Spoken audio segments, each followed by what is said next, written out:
What's up, guys? Welcome back to Flippin' the Script Fishing. Here's Wade's latest video on flipping and pitching on Lake Guntersville. Enjoy.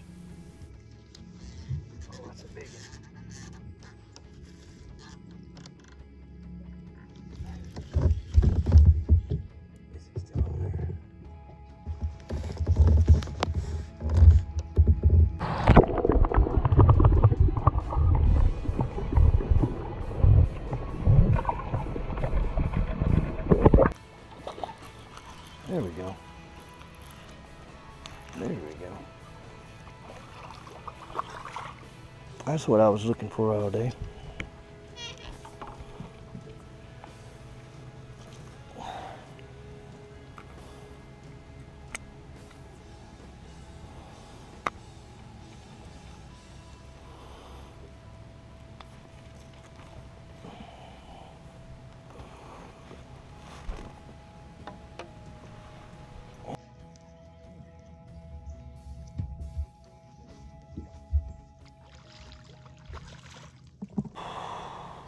Hate this eelgrass, dude. Hate it.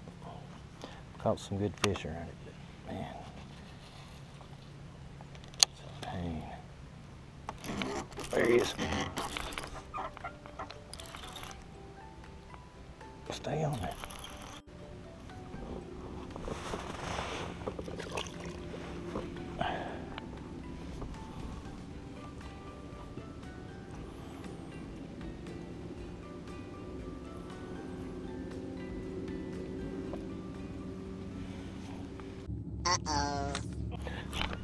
Oh.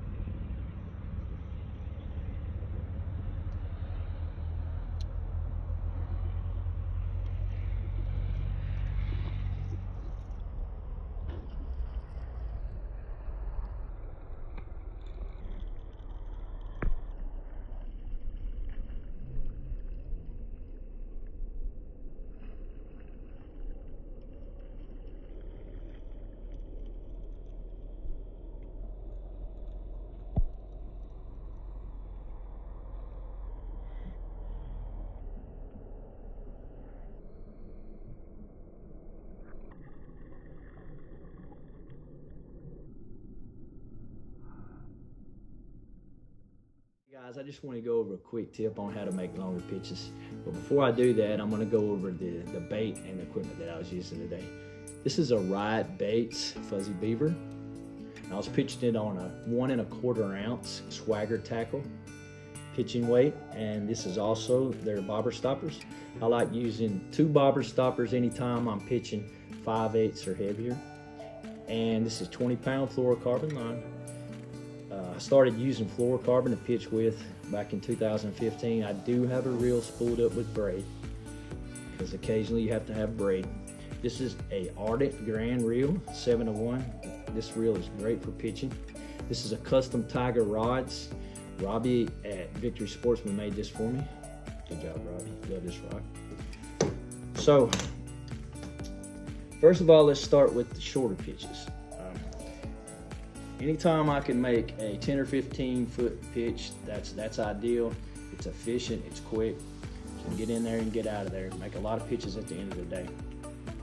I think the reason a lot of guys don't make longer pitches is because of the angle of the bait when it comes out of the mat after you make the pitch.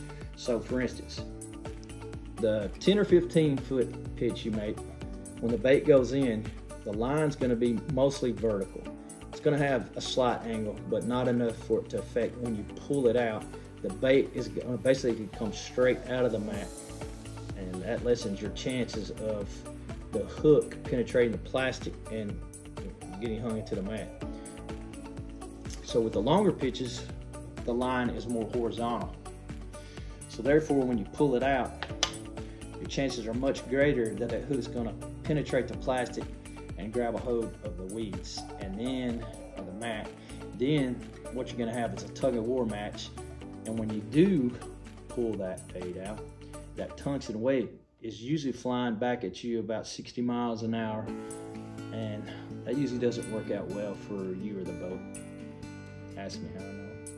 So the technique that I figured out, and I'm sure a lot of you guys have also, is when you make those longer pitches, what I do is after I let it drop, maybe work at a time or two, I pull it back up to the bottom of the mat.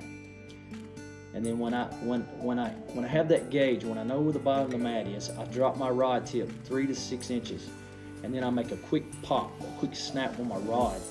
And what happens is that bait comes out pretty much vertical because you're making a quick snap, so it doesn't really have time to lay over and grab the grass if you pull it out slower. So that popping action is really important to get it out of there without it snagging on the grass when you make the longer pitches. And also, after you do it a while, after some practice, you can determine how far you pop it out. So you can make 2 or 3 drops on the way back to your boat and be more proficient. You know, if you're fishing an area where you think maybe the juice is 40, 60 feet out there, but the possibility of, you know, the mat 15 feet out to that point is productive, then you can make 4 or 5 drops on it and, you know, be more productive. And with that popping action, your bait's going to come out clean. I mean, occasionally you're going to hang. It's just the way it is. But once you get that technique down, most of the time you can come out clean. And like I said, give this a try. It's going to take a little practice, but I think that if you put the time in, it's going to be worth your effort. So, as always, stay safe. Good luck on the water. See you next time.